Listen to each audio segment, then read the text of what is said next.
information is changing so rapidly that knowing and having the right resources to get knowledge from can be a challenge.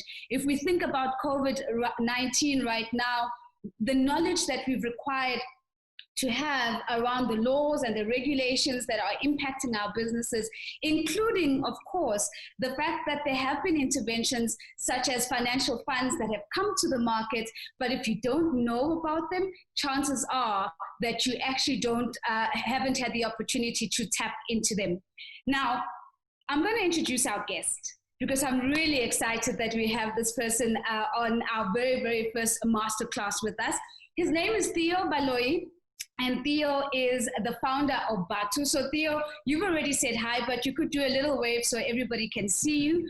Now, Theo is described using a lot of adjectives, but most often he's described as a founder, a dreamer, an achiever. Some might even call him a hustler. But what's common, I think, to all of us is that Theo is the epitome of the South African story, having started a business in the infamous Alexandra township that today we can say really has been lapped up by the local market, is making inroads onto the continent, has many retail stores and counting, is thriving on an online platform, and the brand is so distinct because of its deep resonance with the township ethos and the township lifestyle. So Theo, welcome. Before we get to your conversation, I do have a few more guidelines that I just want to put out there so that we can really have a really successful masterclass. The first of these is everyone who's joined us, we're so grateful that you are and that you've joined us and you've made the time. We really, really want to hear from you. So please use the chat function on your screen. Send me questions, comments that you'd like for me to pose to Theo, and I will try my level best to grab some of those questions and put them through to Theo. But there is a little bit of a prize associated with this. I'm going to be having this conversation with you, but I'm also going to be tracking who's really participating, who's putting those questions forward, and I'm going to be giving out a spot prize at the end of this masterclass. And that spot prize is going to be based on the highest participation that I'm seeing. And in addition to that, the most innovative response to this question. So here's the question that I want to pose to you. How will you reshape your hashtag 2020 2.0? If you can give me really innovative responses in the chat, that's going to catch my attention and you might be walking away with the spot prize. Last thing before I get to Theo, I know that a lot of us love being on our screens, but we're also on our secondary screens on our phones. So if you're going to be tweeting or participating in social media in any way, we do have a hashtag, 2 hashtags in fact, that I'd like you to use. The first one is science is a success. Science is a success. So that's the first hashtag that I'd like you to use. And of course, our second hashtag is 2020 2.0. So it's 2020 numeric, 2 point in words, O for the number 0. All right. So Theo, I hope you're ready. I'm already seeing a couple of comments coming through. We haven't even started the conversation. So I know everybody is really excited to hear from you. But before we talk about how your business was impacted by COVID-19, how you came back from that impact, there's always value in going back to the beginning. Yeah. There you are, cushy job. You're in one of the big 4 auditing firms. You are a professional accountant.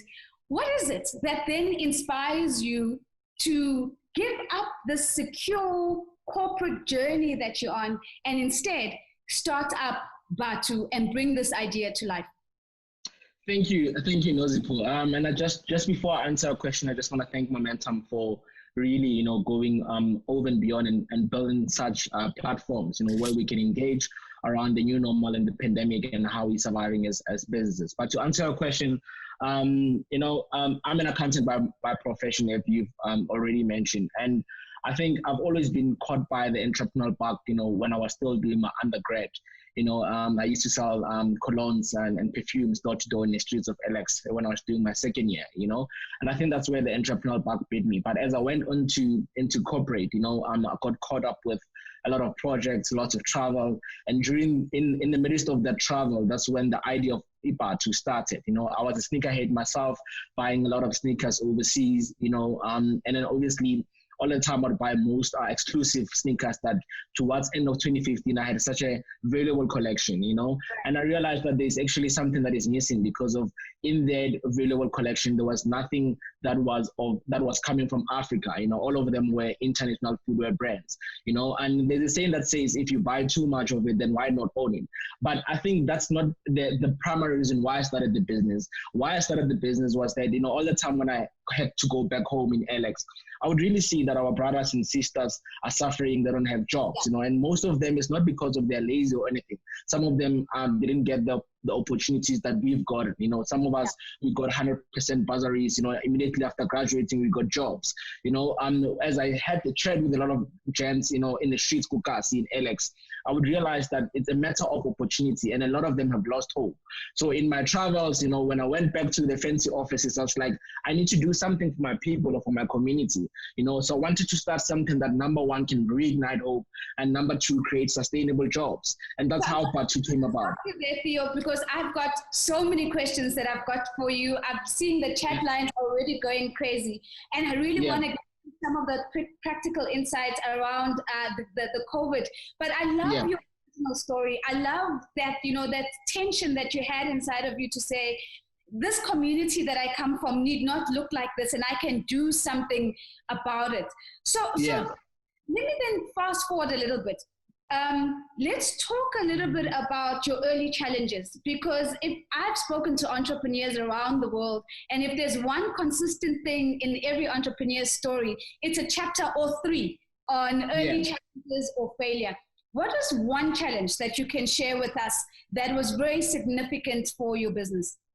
I think for me, the most the challenge that was most significant for my business was, starting up. I used my savings, as a professional, as seed capital to start the business. And that, at early stage of the business, I did like 18 months of proof of concept, research and development, and money runs out. In that 18 months when you don't have anything coming in, you just keep on having expenditures. So for me, that was the biggest challenge. To really, start this business and invest in the right avenues, and until I launch it and start generating revenue.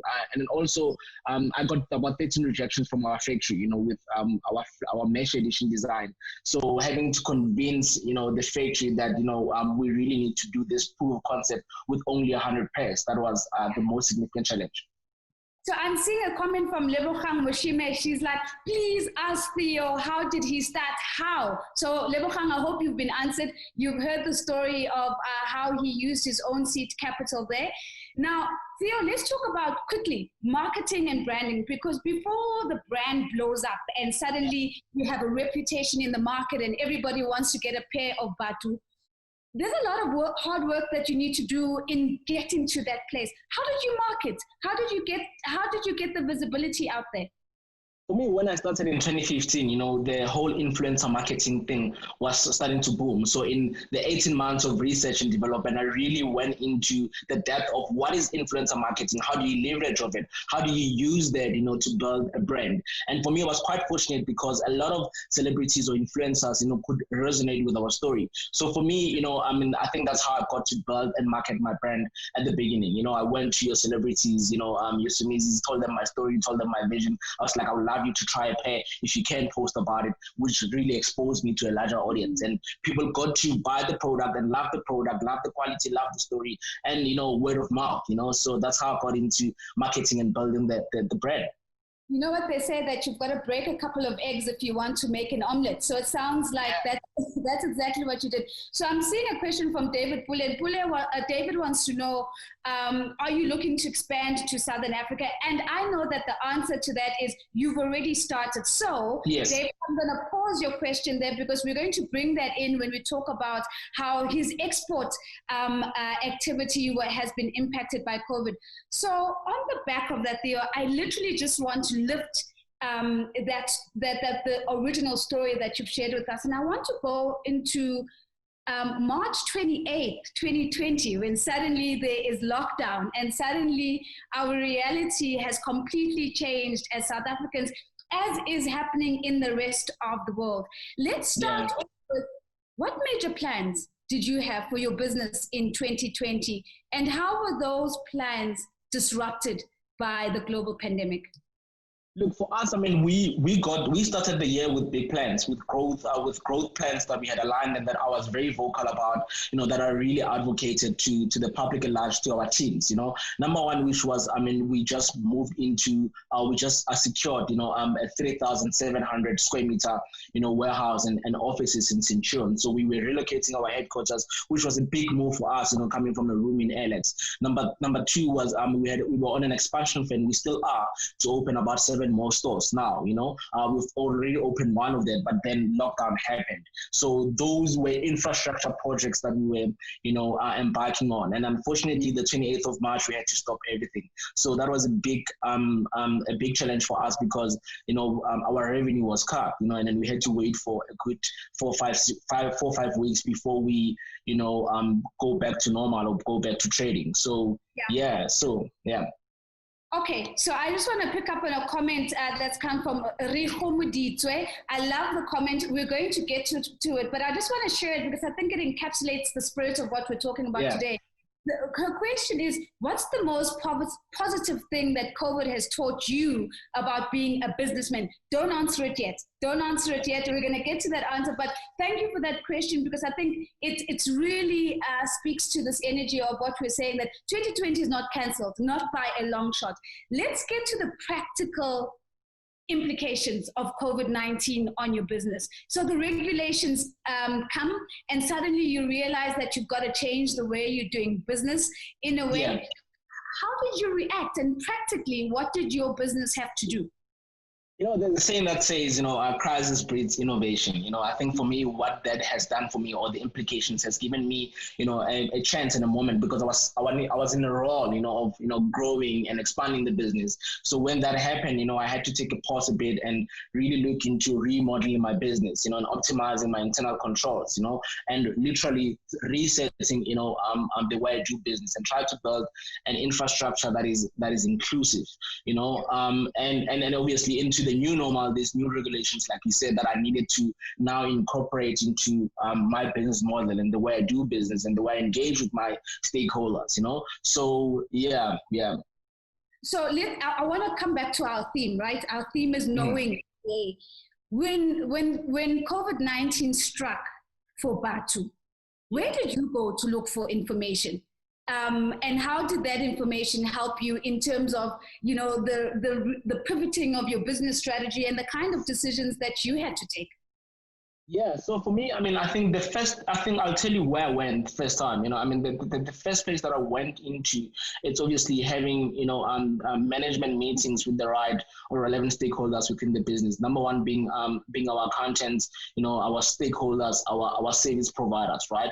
And in terms of getting information, obviously what the government has done with the president updates, immediately after the president's update, I will look into, different links or platforms that the government have made available for SMEs, to say this is available for SME, this is what's happening, this is what has been deferred, these are the kind of resources that have been made available for small businesses, so that's where I went. Obviously, number one, it's your salaries, your people. I employ 72 people.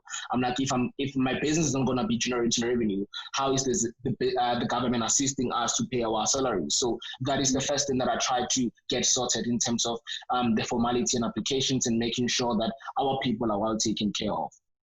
Sure. So people was a theme I was going to get to, but I think because you've raised it, it's so important, because it's been such a real challenge to keep people employed when the operating costs suddenly become very difficult in this particular environment. Now, you spoke about, the president making some statements about funds and that had been made available. Did you tap into any of those funds? Did you know how to go about finding those funds and reading up on them? So I always tell other fellow entrepreneurs that supporting business is very, very key. And always building the right relationships with stakeholders. So for us, we've got accountants in the business that help us with our monthly, from monthly payroll, pay, and many other finance requirements, right? So the first thing that I did with them, we sat down and really looked into what's available and how do we go about, navigating, the websites and the platforms and making sure that we are complying, and then we send the right documents that are required. So yes, I had that information and that insights from our accountants, especially when it comes to the UIF, temporary employee relief fund or relief scheme, which is known as TEF. So in terms of application and complying by the requirements, my accountants really helped me, to be compliant and get the funds. Fantastic. So there are two big themes that are happening on the chat right now. The one big theme is about the expansion story. So I'm going to go to that and start there now. And then the other big theme is around brick and mortar versus online e-commerce, right? So everybody's really excited about that. So let's start off with the expansion story. So, we know you've shared with us that you are making inroads into SADC. You had plans and to go into Botswana and put up some physical retail stores there as well. Let's talk a little bit about when you get the news that the borders are going to be closed and suddenly there's no movement, right? Whether it's through OR Tambo or whether you're using a port or whatever the case is, what's your first reaction? And does that derail the plans that you have for your export part of the business? Yeah, I think that was a big, I think that's where that regulation really got to my business, because I think on a weekly basis, there was so much of orders or shipments that we're doing abroad, within SADC region and East Africa. So for me, it was a matter of really, and then what I took away from it is that we've built a brand that has credibility, that even people as far as Kenya, they were like, we know Bathu, it's a very reliable brand, and we understand what's happening in the world. We understand what's happening in South Africa in terms of the regulations, and we are rest assured that as soon as the restrictions are lifted, we are going to get our parcels, and that goes with other stakeholders as well in the business.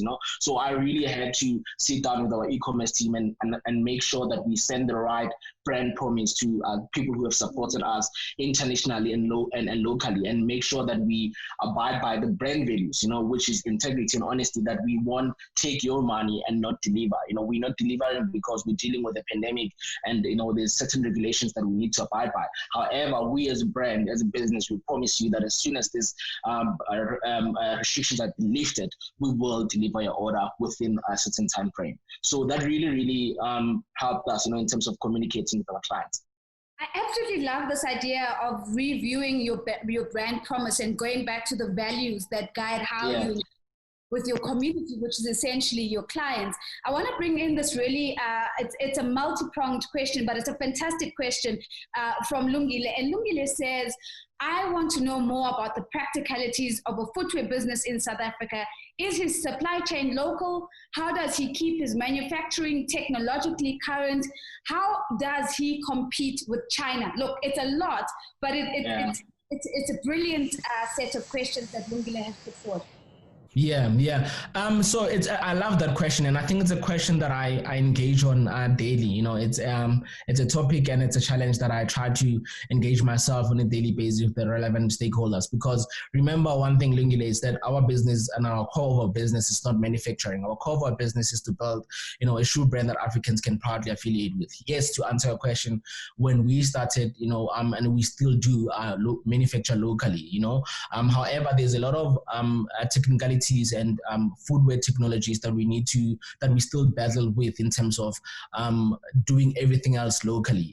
For instance, what I always try to communicate in terms of our product pillar is that we don't want to just be a shoe brand that is from Africa, but we want to be innovative, we want to be cool, we want to be appealing. And with that, sometimes with our current manufacturers is that we don't have the right sneaker technology and the right, models or models and a lot of tools to really produce and manufacture the kind of tools that we want to the kind of shoes that we want to produce. So sometimes we find ourselves, importing some sort of machinery, into the country, or sneaker technology and molds, that the current factory don't have, so that we can manufacture our products. So we also have a few. We're in talks with other local manufacturers as well that are very much well experienced, have 50 years plus experience in manufacturing, that also advise us in terms of the manufacturing cycle as to how can we best do it locally.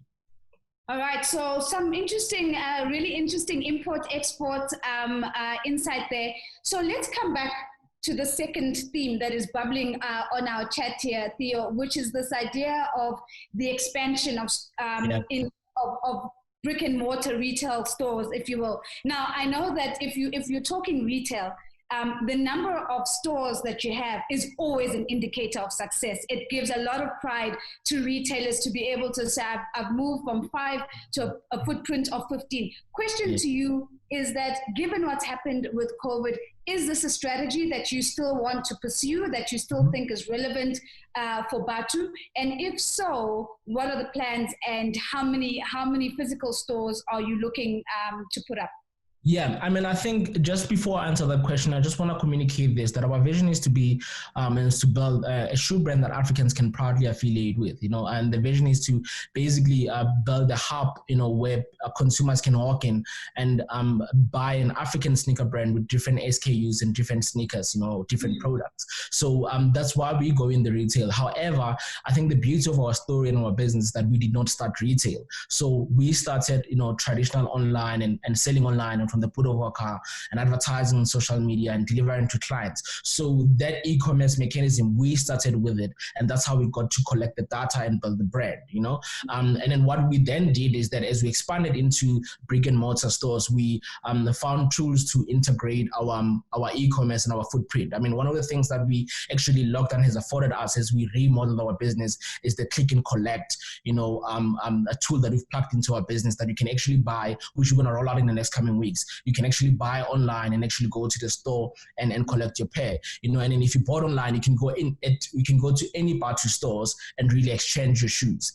Another thing is that, for areas, especially rural areas where we don't have brick and mortar stores, and people are not so comfortable with going on online and buying a sneaker because of, some people don't like online at all. So what we've then done is that, don't worry about that. If you've got a cousin in Pretoria, they can come to our Pretoria store, buy a Bathu, not take it with, just give us a Theo Baloyi details, who's in, Hammanskraal or who's in Matatetiel, in the rural areas, and say, this is Theo Baloyi's contact and his address. And we as a business, even though you bought at our stores, we as a business from our e-commerce platform, we will courier it to them. So those are the kind of tools that we're working on, and we're making sure that there's synergy between brick and mortar and e-commerce, And then one more thing is that people should, the way I look at retail, and I always tell my team, is that retail is the best way to access market, it's the best way to really access market because it incorporates everything else, from the look and feel, the product, accessibility, transactions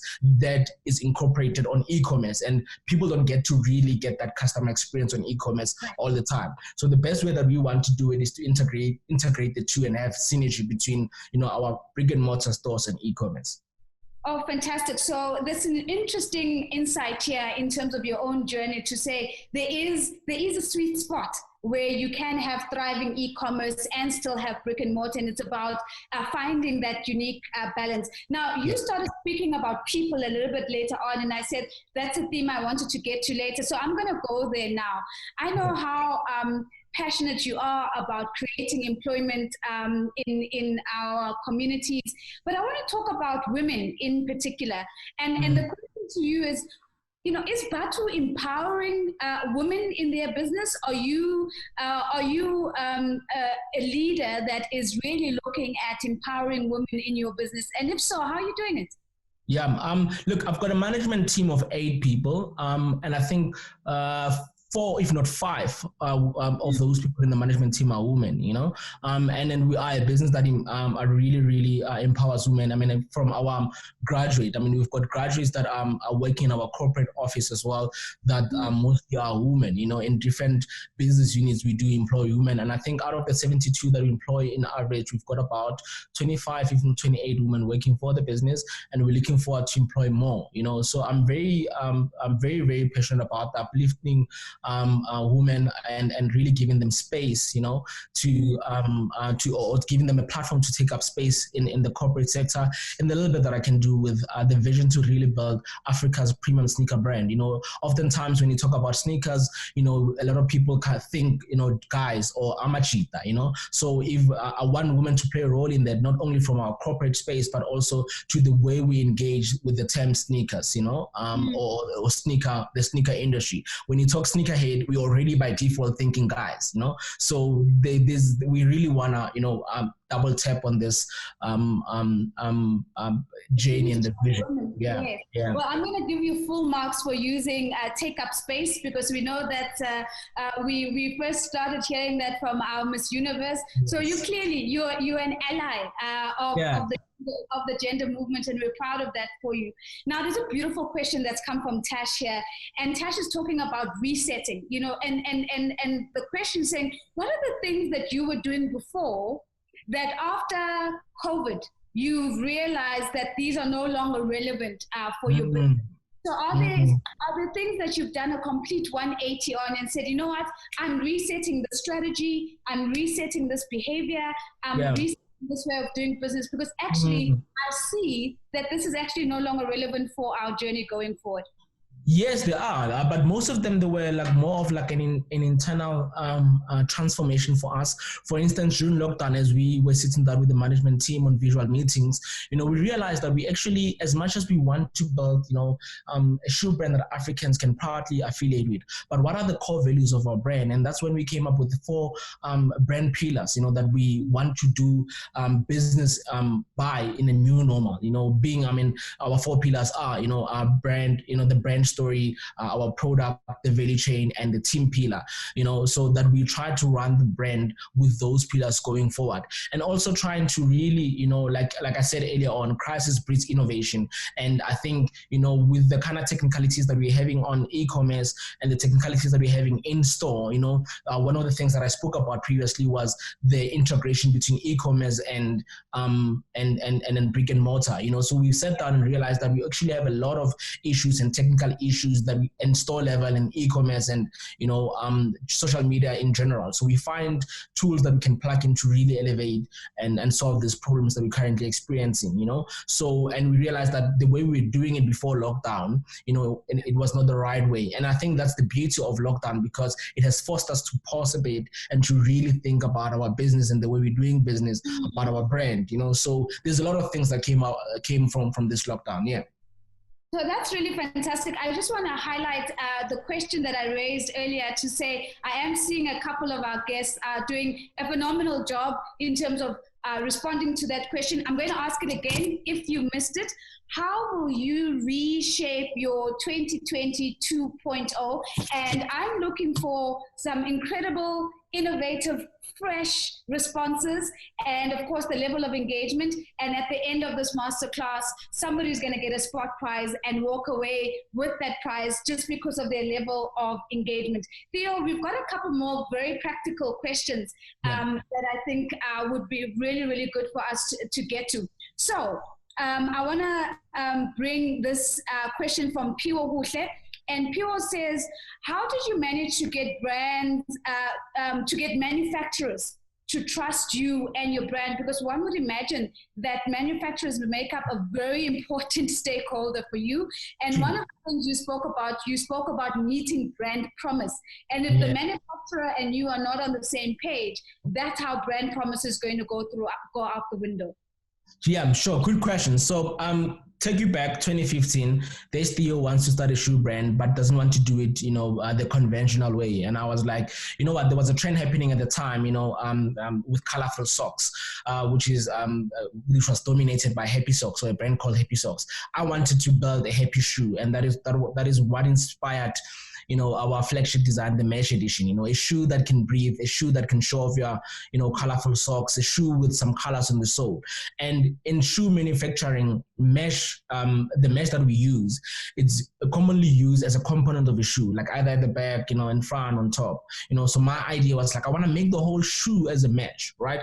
Number one, I go to the manufacturer and pitch the concept. They say, no, this is not possible. You cannot make a shoe with mesh. Number two, I don't have enough funds. I mean, minimum order quantity for them to start this concept of mine, they need about 2,000 pairs. My funds I can only afford 100 pairs.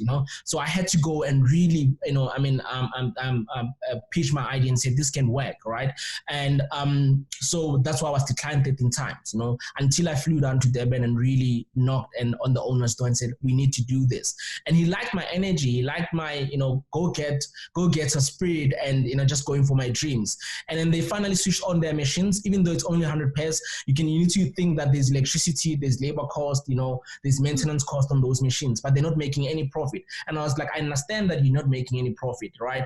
However, this is going to be a big brand. So 100 pairs done, I come back with 400 pairs, I go to 1,000 pairs, I go to 5,000 pairs, I go to 10,000 pairs, I go to 25,000 pairs, I go to 50,000 pairs. And that's how we build the relationship. Now they can't miss my call, because what I've shown them that it's possible for 100 pairs. They miss my call, they call me back immediately now, So it was just sort of persistent, attitude and believing in the idea and really convincing them and saying, I understand this is not commercially viable now, however, we're going to make it commercially viable. I just need 100 pairs to do the proof of concept. You must make sure that they are the ones wanting to return your call. If you're not tweeting that, you must make sure. Yeah. I must say, there was another comment where someone says, "Crisis breeds innovation." Tweet of the night. All right. So lots of polls coming up, practical information coming up. I've got two brilliant questions that I have just come up, and I just want to make sure that, I attribute them to the right people. The one question is about counterfeits. Okay, there it is. There it is. It comes from Mulatelo. Hector, I think Hector's the first name. So Hector says, how do you overcome the threat of counterfeiting Bathu? Places like Small Street keep selling fake, and there is demand for them. I think it's a brilliant question. It is. So just to answer that question, I think people need to understand that I'm an accountant by profession, number one, and you need to understand that I've never worked in retail before. So what I then did, I think the genius thing that I've done is that I've done 18 months of proof of concept, quality control, research and development.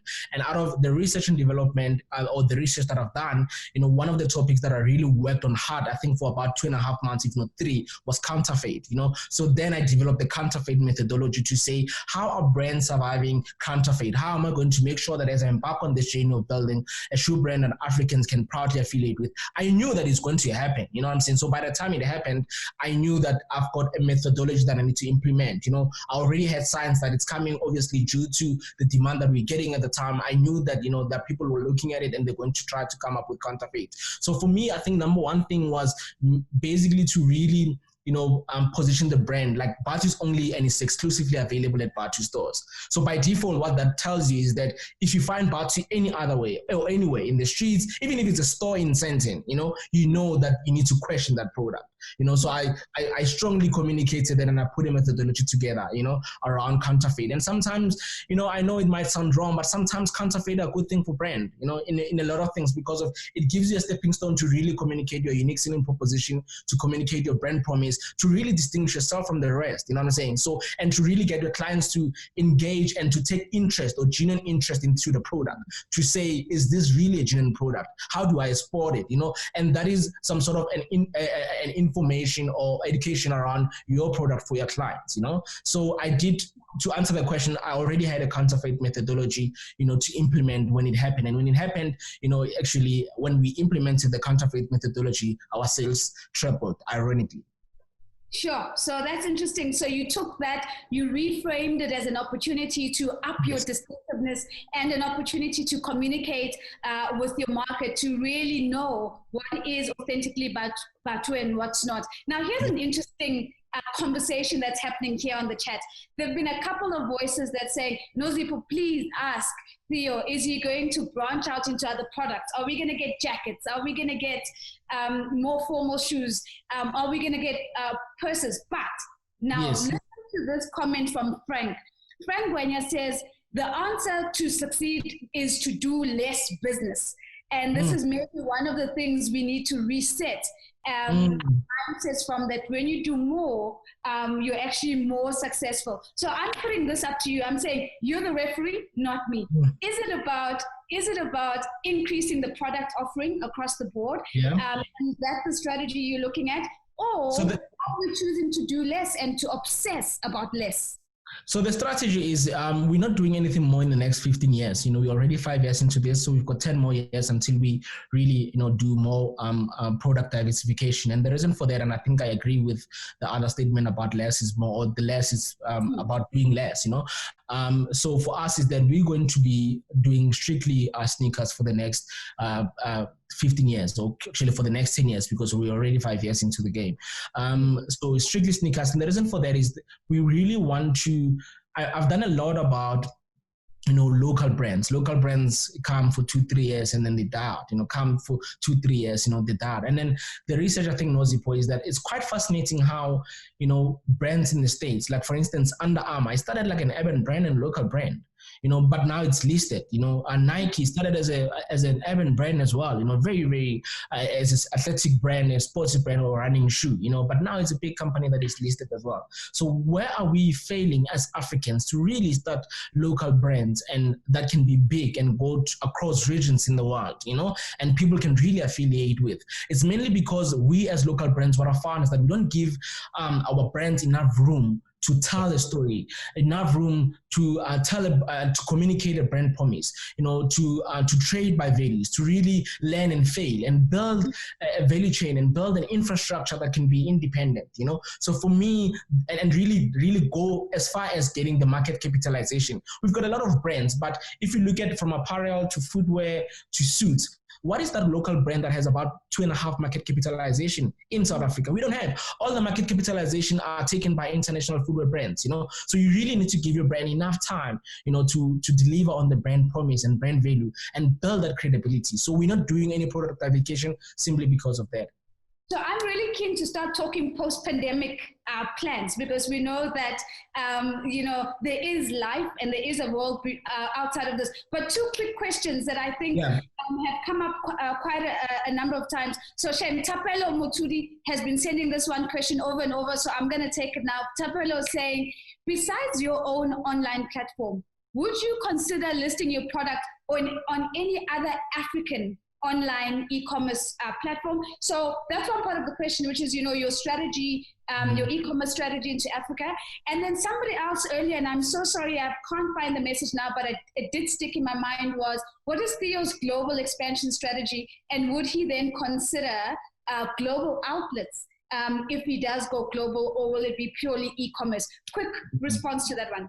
Okay, quick response. Tapelo, I think number one is that, I think I've communicated this before, that for us, we just want to have, enough room to really build our brand promise and brand value, and have that, and communicate our unique selling proposition, and that is why we're not going to go into any other platform in the next 15 years, so that we are known for.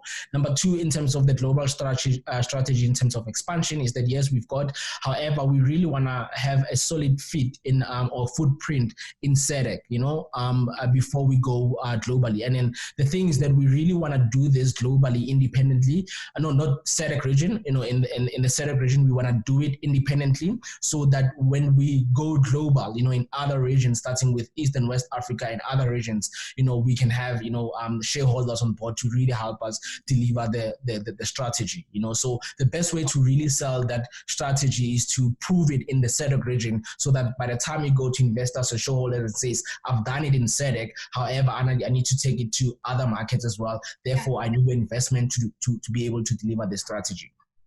Fabulous. So Frank is saying to me in the chat, Nozipo, the other thing I was really trying to land is that we all have to be prepared to do less business post-pandemic. So thank you for that as well, because it's a beautiful nuance in the comment that we were speaking about. There is, Katleho is trying to get a product endorsement from you, Theo. And Katleho is saying, are you going to look at product endorsements? For example, he says Michael Jordan and Nike. What are your thoughts on that? And is this a strategy that Bathu has looked at all? 100%. I mean, yes, we are looking into that, and then we are in talks with a few of local celebrities, but that is not something that we're going to deliver on anytime soon. You know, at the moment, we're just trying to build that affiliation. Like I said, you know, for me, brand promise is the biggest thing, so that whenever, you know, a collaboration comes out, it makes sense. I mean, you look at Nike and Jordan. At the time, Michael Jordan, MJ was the biggest, you know, basketball ball player at the time, and then it really, you know, his value spoke and resonated with Nike's value. So it was a meaningful collaboration. I think it even went beyond what they thought they were doing. They didn't really understand that what they were doing, but because of the collaboration was so meaningful, it really got to the people, and the Jordan brand is a brand on its own, you know. So yes, at the moment we're just building that synergy with the relevant people, and then we will do that collaboration when the time comes. Okay, so Katlako, you're gonna have to wait for that endorsement. It's coming, but not coming just yet. Let's go post-pandemic. Let's look into the future. I want to tap into, you know, we've been talking about Bathu, the business. I just want to talk about Theo, the leader, the person for a moment. What is the biggest thing that you have learned as a businessman in these last 2 to 3 months where this global pandemic has happened? And how are you going to be taking that into your business in the future? I think number one of the things that, you know, I learned is that you really need to be able to disrupt yourself and disrupt your business model. You don't necessarily need to wait for a pandemic to happen to do that, or something to happen to do that. You know, you really need to constantly remodel your business and always find a way to do it better, faster, and cheaper, you know, and constantly do those innovations. Number two, it was, you know, and one thing that I've learned and I've sort of exercised, which really makes me go to bed, you know, with a clear conscience, is that, you know, business is not only about trade and profitability. Business mostly is about people before profit, you know. And for me, you know, that's one of the things that I've learned, you know, especially with our people, that, you know, it's not always about the commercial, you know, and trade, you know, or commerce and trade, you know. It's about really the people on the ground. And if you do that, you know, your business will create a great impact and add value, you know, more than making more profit. Love that, being able to put people before profit. I love this comment from Kierobetse. It says, always be ready to rework your business model. It's this amazing thing that once you start falling in love with your business model, it takes away your ability to be agile and to pivot quickly when it is required. Now, here's another question, which I think, you know, when we think about 2020, a lot of dreams have been delayed. A lot of hopes and expectations have somehow not materialized because of what's happened in the first half of the year. But I think from what I've heard in the conversation with you, Theo, is that you've been able to reframe a lot of these disruptions into opportunity. And I guess my question to you now is, can you give us an example of something that was delayed in the business that you've been able to reframe as an opportunity? And what kind of mindset did you have to have for you to not be stuck in the delay and to see the opportunity that still lies ahead?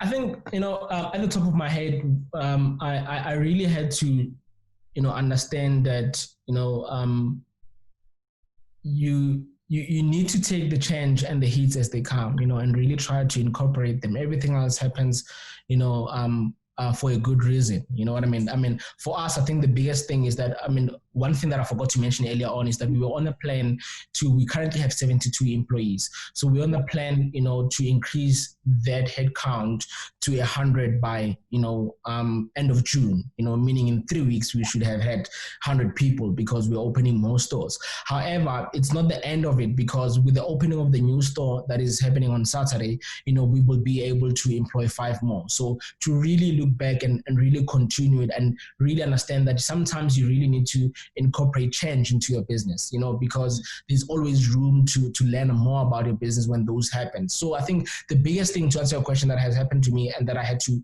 really continue with it. It's our expansion in terms of the head office, because I know that once that is done, yes, it has been delayed, but once our head office and our manufacturing has been set up, we will be able to create more change and initiate more change and create an impact and value for our community. So that is one thing that I'm not going to let go of, and I'm going to continue with that. Sure. So loving the energy, loving the passion. I've got a bit of a shout out here. It's not so much of a question. David's been one of the active people tonight, and he says, Nozipho, please, can you just please tell Theo that he is an inspiration to young business people and to the Black community at large. So I thought, let's just pass that on as it is, as we begin to near towards the end. So I'm keeping track of my time here. So here's the thing. We've been talking about hashtag 2020 2.0 from the beginning of this conversation. And we've been talking about pursuing our goals that we still have for the rest of 2020. What is one goal that is like super important to you that you still have that is your 2020 2.0?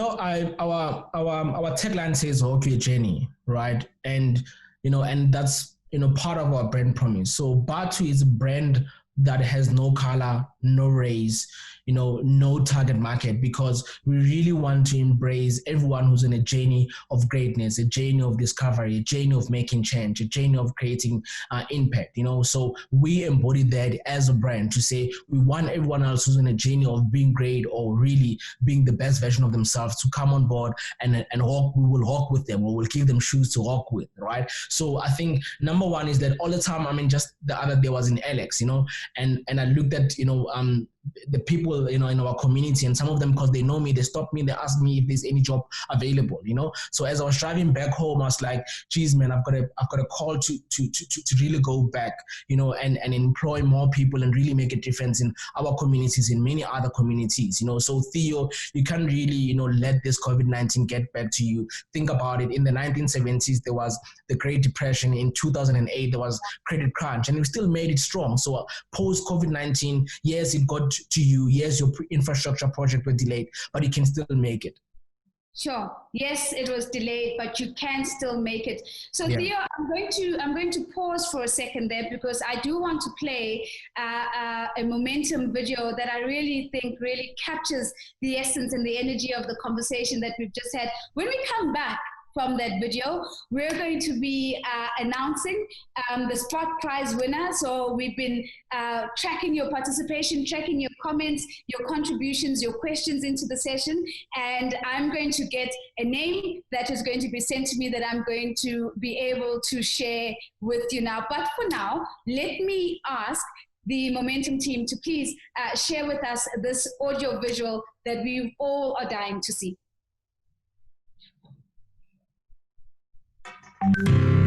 2020 is cancelled until further notice. The naysayers shout, but not us. We believe no year should be written off, especially one that's an opportunity to redefine our future. We look around and we see hardship, worry, and disappointment. We see challenges, the likes of which we've never faced. But we also see people united by adversity, inspired by our leaders, spurred into action. We see enough momentum to make 2020 more than the year of COVID-19, to make it the year we transformed delayed dreams into windows of opportunity. The year we not only did things differently, but did different things. The year we dug deeper, pushed harder, grew stronger. Join us as we start a movement we call 2020 2.0, a rallying cry to make 2020 a success story. Our pledge to our country and her people to help build this new momentum, and our way of thanking South Africa for being unstoppable. This is a new chapter in our journey, one as yet unwritten, a chance to do things differently, to make things better. So to those who say let's make 2020 history, we say let's make history in 2020.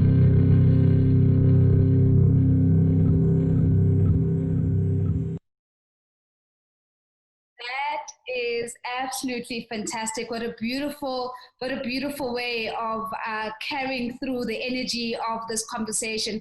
So I have scrolled through, and I must say this is tight. Definitely tight in terms of the amount of participation that has been coming through. If it's not your name, please do forgive me for this, but I have been completely impressed by the quality of the questions and the level of the interaction that's come from Frank Ngwenya. So big ups to you. You get the spot prize tonight. The team will be in touch. Remember, they have your details and they will get that spot prize to you. Now, to everybody else, do not despair.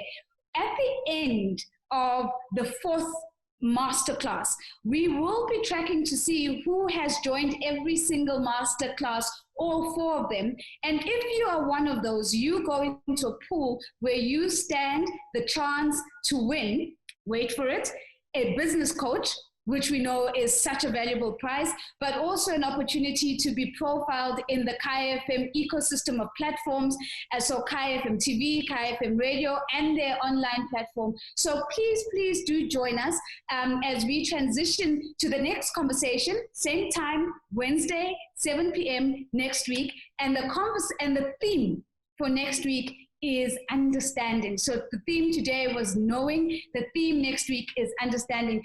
I would love, wherever you are, for you to help me to give a massive round of applause to Theo. You've been really fantastic, Theo. Thank you so much for sharing so much of your story, your journey, the chapters that were difficult, but also your successes. And we are totally inspired by your 2020 2.0. To everybody that's joined us, thank you so much for making the time. That's been really fantastic. Now, there were some questions that popped in later on in the conversation that related to something that Theo said right up front.